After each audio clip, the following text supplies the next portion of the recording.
불효불급한 예산은 그야말로 악소리가 날 만큼 과감하게 삭감할 것입니다. 입법 목적을 배반한 방통위와 방심위에 대해서 예산을 뒷받침해줘야 할 어떠한 이유도 찾아볼 수 없습니다. 집행 내역을 제출하지 않으면 특수활동비는 전액 삭감하시기 바랍니다.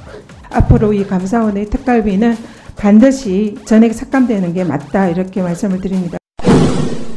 민주당은 정부가 내년도 예산안을 국회에 정식으로 제출하는 대로 현미경 심사에 돌입하겠습니다. 부자감세를 저지하고 불효불급한 예산은 그야말로 악소리가 날 만큼 과감하게 삭감할 것입니다. 삭감한 예산은 지역사랑 상품권 발행, 가계생활 지원 등 민생경제 회복에 최우선 배정하겠습니다.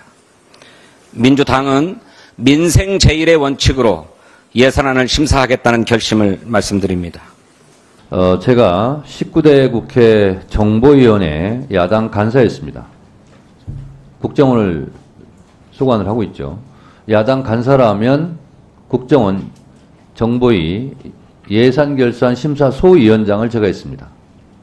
국정원 예산도 예산결산소위원회 위원장은 결산, 예산 모든 자료를 가져오라고 그래서 제가 일일이 연필로 체크하면서 4시간, 5시간 동안 제가 직접 다 보고 확인하고, 그리고 1차장 소관, 2차장 소관, 3차장 소관 자기들끼리 정리 못하는 것은 제가 교통정리도 해준 바가 있습니다. 그리고 국정원 예산이기 때문에 그것은 비밀에 속하기 때문에 그걸 제가 공개한 바도 없습니다. 그러나 국회에서 해야 될 기능은 이렇게 해야 됩니다. 그렇기 때문에 국정원 예산도 제가 그렇게 한 바가 있는데 검찰 특수활동비가 뭐라고 일단 이것을 집행 내역을 공개하지도 않고, 그리고 또 예산결산 심사위원들한테까지도 비밀로 자료를 주지 않는 것은 있을 수 없는 일이라고 생각합니다. 그래서 제도를 개선하려면 세부 집행 내역을 알아야 제도 개선을 할 거 아닙니까? 그래서 이 부분은 앞으로 법사위에서 결산 심사를 하든 예산 심사를 하든 집행 내역을 제출하지 않으면 특수활동비는 전액 삭감하시기 바랍니다. 그렇게 해야 그것이 제도 개선이 된다, 이렇게 생각하고요. 법사위 예산결산소위원회에서 자료 제출을 요구하라는 것을 계속 하시고요. 그것이 안 되면 예산에서는 어디다 쓰는지, 왜 쓰는지, 적절하게 쓰는지도 모르는 상태에서 예산 편성을 할 수는 없습니다. 네, 그렇습니다. 정부가 예산 편성을 하더라도 국회는 예산 심의권이 있어요. 그것은 심의권에 대한 포기거든요. 그래서 그 자료를 받기 전에는 이 예산 심사, 특히 특수활동비에 대해서는 강력하게 제동을 걸어주시기 바랍니다. 2023년도 결산서를 봤습니다. 방통위가 쓴 돈 490억, 그리고 방심위가 쓴 360억을 들여다봤습니다. 저는 과방위의 예산결산소위원장입니다. 방통위 일반 예산 490억 가운데 2023년 결산입니다. 아마 이걸 기준으로 해서 내년도 예산 편성돼서 아마 다음 주에 정부에서 국회로 이송이 되어 올 텐데, 이 방통위 일반 예산 가운데 공정방송 통신 환경조성 150억, 인건비 230억, 380억을 제외한 본부 운영경비 34억, 이건 전액 삭감해야 한다고 생각합니다. 방송통신위원회가 활동하면 활동할수록 방송의 공익성과 자유가 침해되기 때문입니다. 본부 운영경비 34억을 삭감할 것입니다. 또 방심위 예산 360억 가운데 방송통신발전기금에서 지원받는 360억이죠. 이 가운데 인건비 200억, 공무원들은 임금은 받아야 됩니다. 인건비를 제외한 경상비 51억과 방송심의활동비 79억, 합쳐서 130억. 방송심의위원회가 활동하면 할수록 대한민국의 언론 자유 지수는 침해되고 내려갑니다. 부끄러운 수준에 떨어져 있습니다. 명심하시기 바랍니다. 그리고 입법권과 예산권은 국회에 속합니다. 국회가 입법한 법을 행정부의 수반인 대통령이 21번에 걸쳐서 거부권을 행사했습니다. 입법권을 완전히 짓밟고 무력화시켰습니다. 입법과 행정은 대등한 권력입니다. 그렇다면 입법 목적을 배반한 방통위와 방심위에 대해서 예산을 뒷받침해줘야 할 어떠한 이유도 찾아볼 수 없습니다. 입법부는 당연히 입법부에 주어진 예산 심의권과 의결권을 행사해야 합니다. 예산은 국민의 피와 땀의 결과물입니다.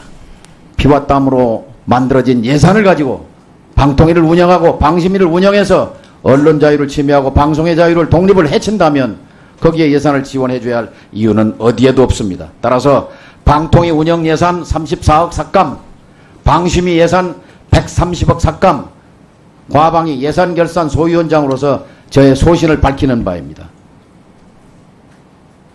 앞으로 방통위와 방심위가 제대로 입법 목적에 맞게 역할과 기능을 수행한다고 판단이 되기 전까지 저의 이런 소신은 변함이 없을 것입니다. 명심하시기 바랍니다. 이상입니다. 검찰의 경우에는 압수수색하기 때문에 수사의 밀행성, 보안성을 요구하지만 감사원은 공공기관의 자료를 요구해서 자료를 다 받는 거예요.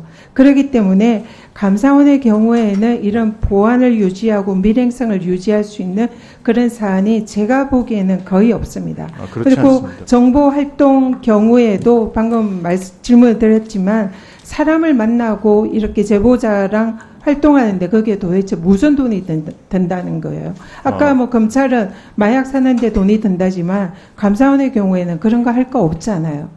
그래서 감사원의 경우에는 특활비의 그 용도가 증명이 안 되고 도저히 이해가 안 됩니다. 도대체 이 공무원을 대상으로 공무를 대상으로 감사를 하는 그 기관에서 그리고 모든 것이 공개적이고 모든 공무원들이 알아야 되고 언론에 보도돼야 되는 그런 감사 활동을 하는 감사원이 이렇게 비밀을 요하는 그런 업무를 한다는 것은 그 자체가 불법적인 요소가 있고 또 어제 소위에서 감찰을 한다고 그랬어요. 공무원들을. 그 감찰을 그러면은 저 같은 사람을 비밀리에 미행을 해서 뭔가 비밀을 캐내는 이런 작업을 감사원이 한다는 얘기인데 그야말로 그는 불법이고 있을 수 없는 얘기다. 그래서 감사원의 특활비는 그 사용 내역을 정말로 면밀하게 증빙자료 제출을 해야 하고 만약에 그걸 입증을 하지 못한다면 정당성을 입증하지 못한다면 앞으로 이 감사원의 특활비는 반드시 전액 삭감되는 게 맞다 이렇게 말씀을 드립니다. 그리고 또 하나 이번 정기국회에서는 민생정치의 고삐를 더욱 바짝 쥐어야 될 것 같습니다. 다음 주에 22대 국회 첫 정기국회가 열리면 그야말로 국회 시간이 시작됩니다.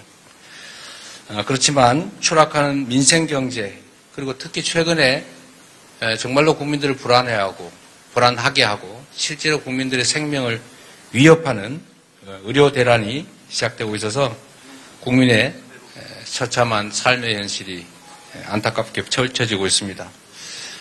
결국 정부가 하지 못하면 우리 국회가 또 국회 안에서도 국정에 대해서 무한 책임감을 느끼고 있는 우리 민주당이 책임져야 될 것 같습니다. 민주당을 중심으로 한 국회가 국민들의 먹고 사는 문제 더욱 앞장서서 해결해 나가야 되겠습니다. 국정에 대한 견제, 감시 기능은 기본이고 그를 넘어서서 정부 여당이 제대로 역할을 하지 못하고 있기 때문에 국정의 방향타 그리고 선도자 역할을 우리 국회 그중에서도 우리 더불어민주당이 해 나가야 될 것 같습니다. 무너진 민생을 다시 살리는데 국회에 주어진 모든 권한을 적극적으로 활용해야 되겠습니다. 미진한 민생법안 처리에도 속도를 내야 하고 내년 예산안 또한 경제위기, 민생위기 극복에 밑거름이 될 수 있도록 꼼꼼하게 심의하고 또 부족한 부분은 과감하게 고쳐 나가야 되겠습니다.